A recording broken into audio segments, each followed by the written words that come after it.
Thanks for tuning into the Urban Scope podcast. I'm back with more hip hop news. So I seen an article on Billboard earlier in the week that talked about, or early last week, um, with a expose piece on Wale, and he talked about his new upcoming album, um, which will be his eighth studio album, and it's called Everything Is a Lot. I'm very excited for this album because it's been a while since he dropped the last project, which has been 4 years since he dropped that Forlorn 2 project, all the way back in 2021. So 4 years later, he's ready to release another project, which is entitled Everything Is a Lot, and then which will be releasing on November 14th. So we have less than a month away until this project release. So I want to talk about it and uh, a little bit about the Billboard article that was written about him as well, because this album will be his Def Jam debut. He's on a new label now. A lot of things will be different. Def Jam has not had the best reputation with artists over the past year or so, especially with the Clips issue and them not wanting to release that Chains and Whip song featuring Kendrick Lamar because they thought people would perceive it as a Drake diss, so they didn't want to be affiliated with it and get a part of that lawsuit. So it kind of rubbed a lot of hip hop fans the wrong way. But I think this project from Wale, which ironically already has a track list. So with the track list already being released, there are 16 tracks. I'm excited for some of the names of the tracks. But I think this project will be great as most of the Wale projects are. He can really put a great album together, and he really is thoughtful in his and meticulous in his track selections. So I expect this to be the same, but we do have 16 tracks already listed for this project. Some of the producers are Salam Remy, which is a real popular producer going back even back to the tracks he did with Nas back in the day, Street Runner, and then a lot of other producers that are not a big names.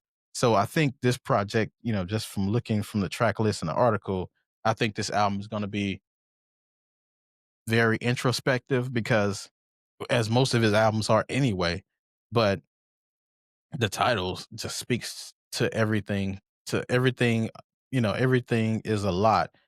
Just seems like it's going to be talking about anxiety. It's going to be talking about a lot of other mental health issues that he deals with, and he's very open about as well.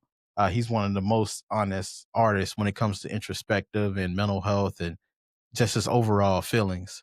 He's very in tune with that, and he doesn't shy away from that as most artists or most rappers would, when they have this tough guy image. He doesn't talk about that stuff, and he talks about what he knows, which I always appreciated from Wale. And in addition to his wordplay and his ability to make a song and his ability just to be very meticulous with his work. But on this project, it led me to believe that this album's going to be introspective because some of these titles, and some of the titles are, titles like Lonely, Conundrum, Fly Away, Survive. All of these sound like some kind of something he's been going through over these last 4 years, and it looks like he's going to put it all on the tracks on the album. So these titles get me excited for knowing what these songs will sound like, and maybe sometimes he put those mystery features on his projects, like he might sneak a Rihanna in there or sneak in some R&B singer.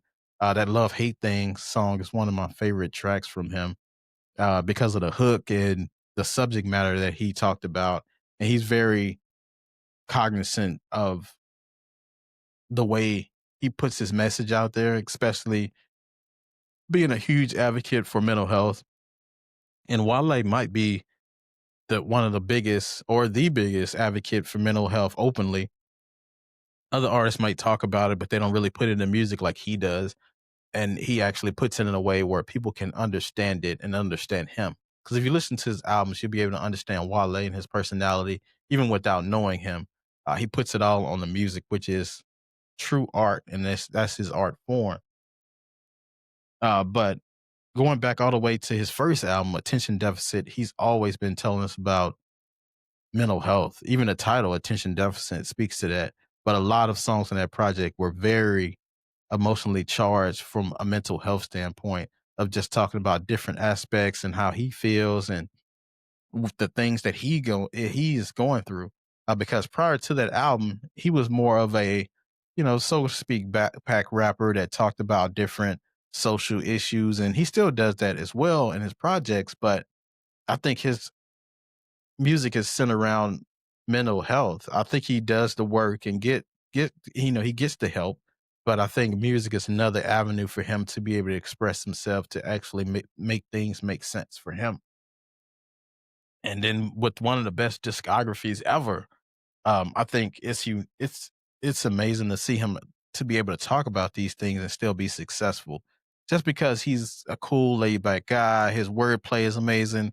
So I think he can get away with it because of the wordplay. Because if he was just talking about mental health, I don't think he would sell like he would or get the popularity. But he does have punchlines he puts together. His metaphors are great. Uh, the double entendres are amazing as well. So he has all the elements that you need of an MC. But then you add into the mental health piece of it all, taking that the Ghetto Boys, my mind playing trick on me to another level.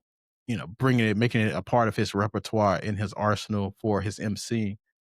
So that makes me always excited for a Wale project and a project no more than a single because I do like the album artist more because I want to see a body of work. Loose tracks are fine, but I don't really look to seek out those. But Wale is one of those guys that makes good albums, like i.e. a Nas or Rick Ross or Jay Z, people like that who put great projects together. But I do think he was in the conversation or still is in a conversation with the Coles and Kendricks because of the true artistry and the true emceeing that he does. So I do have faith that this album would be another great one in his discography. And I will definitely be doing a review of this album after it releases on November 14th. And then as always, until next time, I'll see you next time.